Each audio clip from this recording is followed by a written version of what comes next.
கேட்டு இதயத்தில் ஏற்று என்னாலும் வாழ்ந்து என்றும் பறைசாற்று இறைவார்த்தை கேட்டு இதயத்தில் ஏற்று என்னாலும் வாழ்ந்து என்றும் பறைசாற்று இறைவார்த்தை கேட்டு.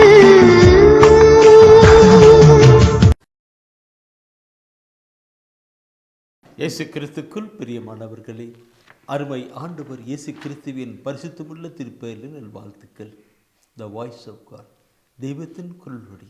அந்த குரல் ஒளி நமக்கு ஆசீர்வாதத்தின் குரல் ஒளி. இந்த தெய்வீக திருவிடத்தில் இருந்து தூய ஆவியான ஒவ்வொரு நாளும் நமக்கு சில வார்த்தைகளை சுட்டி காட்டுகிறார். ஏன் நாம் ஆசீர் பெறும் பொருட்டு, நாம் ஆசீர் பெற்று அவருக்குள் வாழ்ந்து மகிழும் பொருட்டு செய்கிறார்.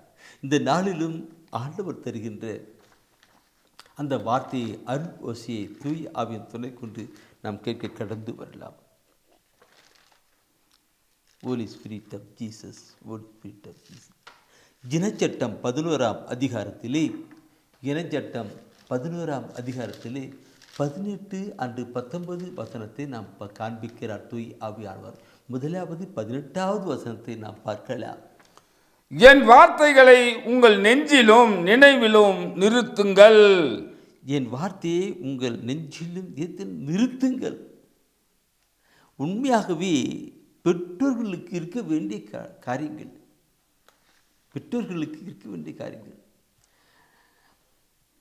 ஆண்டுடைய வசன வார்த்தையை எடுத்து கொண்டு வைக்கணும். அப்பொழுது அவர்கள் பரிசுத்தமான ஒரு வாழ்க்கை வாழ்வார்கள். இந்த திருப்பாடலில் 119 11 வசனம் சொல்லியிருக்கோம். அதில் என்ன சொல்லுவார்னா, ஆண்டவரே உமக்கு எதிராக நான் பாவம் செய்யாதவாறு உங்களுடைய வார்த்தையை என் இதயத்தில் இருத்தியுள்ளேன்னு சொல்கிறார்.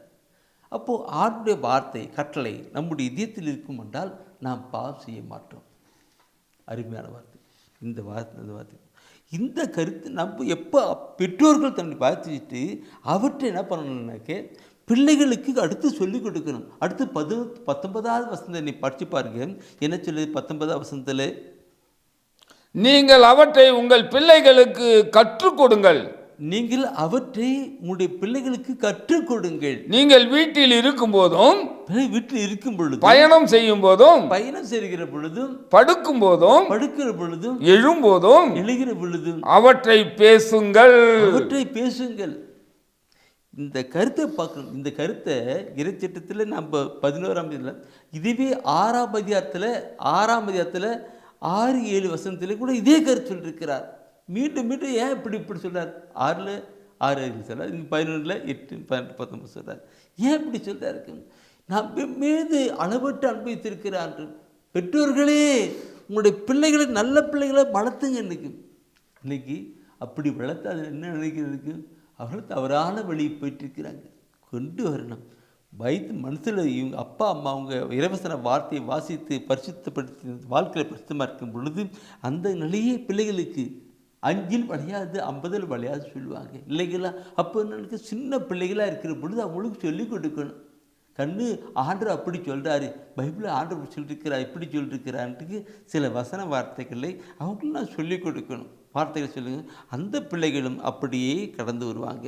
இன்றைக்கி நாம் பார்க்கிற பொழுது இந்த வசனத்தினுடைய தொடர்ச்சியான வசனம் 20வது வசனம் என்ன சொல்கிறது என்றால், அது சொல்லப்பட்டிருக்கும் 20வது வசனம் என்ன சொல்லுதுன்னா, உங்கள் வீட்டின் கதவு நிலைகளிலும் நுழைவாயில்களிலும் அவற்றை எழுதுங்கள். சொல்கிறாங்க. என்ன வார்த்தை பாருக்கு? அப்பா அம்மா ஃபஸ்ட்டு வார்த்தை வைக்கணும். 2வது பிள்ளைகளுக்கு அவற்றை சொல்லிக் கொடுக்கணும். உங்களுடைய நிலை கதவுடையெல்லாம் டோரெலாம் அங்கங்கே எழுதி வைங்க, வசன வார்த்தையை எழுதி வைங்க. ஏன் அந்த பிள்ளைகள் அடிக்கடி அது படிப்பாங்கல்ல, அப்போ அந்த பிள்ளைகளோட உள்ளத்தில் பதியுமில்ல. அப்போ அப்படி படிக்கும்போது அந்த பிள்ளைகளும் பரிசுத்தமான நிலை போயிட்டு இருப்பாங்க. இதை நீதிமொழி புத்தகம் 22ஆம் அதிகாரத்தில் 6வது வசனத்தில் பெற்றோர்கள் செய்ய வேண்டிய கடமை குறித்து அப்படி சொல்லியிருக்காங்க. சரி, நான் சொல்கிறேன் என்னாக்கு, இந்த நாட்களில் வாலிப பிள்ளைகளாம் தவறு போயிருக்கிறாங்க. இந்த ஒரு நிலை பெற்றோர்கள் தன் பிள்ளைகளுக்கு சின்ன பிள்ளைகளே சொல்லிக் கொடுத்து வீட்டில் எழுதி வச்சு அடிக்கடி வார்த்தை படித்து கடந்து போனாக்க அந்த பிள்ளைகள் எப்படி போயிருப்பாங்க? திருப்பாடல் 119 9வது வசனத்தை பார்க்கும் பொழுது சொல்லிக்கும், இளைஞர்கள் மாசற்றாய் வாழ்வது எப்படி? உம்முடைய வசன வார்த்தைகளை கடைப்பிடிப்பார். இளைஞர்கள் வாலிய பிள்ளைகள் பரிசுத்தமாக வாழ்வது எப்படி? உம்முடைய வசன வார்த்தைகளை கடைப்பிடிப்பதால் அல்லோடு சொல்லப்பட்டிருக்கும். அன்பான பெற்றோர்களே, நம்முடைய வாழ்க்கையில் இந்த காரியங்களை கொண்டு வரணும். நம் இது செய்யாத போது பின்னாடி என்னோடய பிள்ளைகளுக்காக வருத்தப்பட்டு, ஐயோ என்னுடைய பையன் என் மகள் இப்படி செய்கிறாளேன்னு சொல்லிட்டு ஃபீல் பண்ணுறதுல ஒரு குட்டு இதில் இல்லை, பயணம் இல்லை. இப்பொழுதே அந்த நிலை கொண்டு வரணும். ஒப்ப கிடைக்கலாம், கடந்து வரலாம். அன்பின் ஆண்டவரே, பெற்றோர்கள் செய்யப்பட வேண்டிய காரியங்களை நாங்கள் தவறி இருக்கிறோம் ஆண்டவரே. இந்த உலக போக்கிலே பிள்ளைகளுக்கு செல்லம் கொடுப்பதிலும் அது வாங்கி கொடுப்பது இதில் வாங்கி கொடுப்பது தான் இருக்கிற வழியே ஆண்டவரே நீர்நிலை கொடுக்க கருத்தின்படி நாங்கள் செயல்படுத்தவில்லை. முதலாவது எங்களுடைய வாழ்க்கையே செயல்படுத்தப்படவில்லை ஆண்டவரே. அவற்றை நாங்கள் கடைபிடிக்கவும் அந்த காரியங்களை என்னுடைய பிள்ளைகளுக்கு சொல்லிக் கொடுத்து அவருடைய எதிர்காலத்தை ஆசீர்வாதம் வைக்கும் ஆண்டவரே.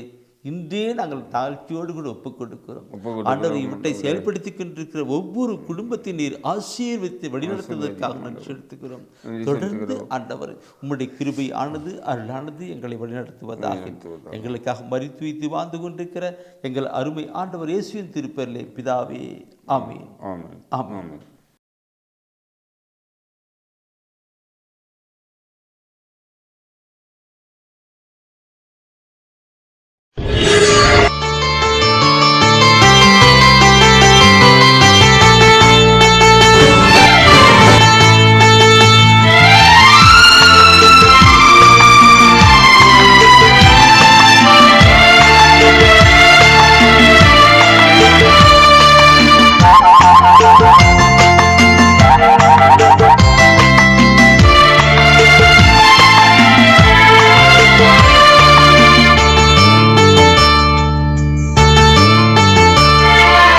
இறைவா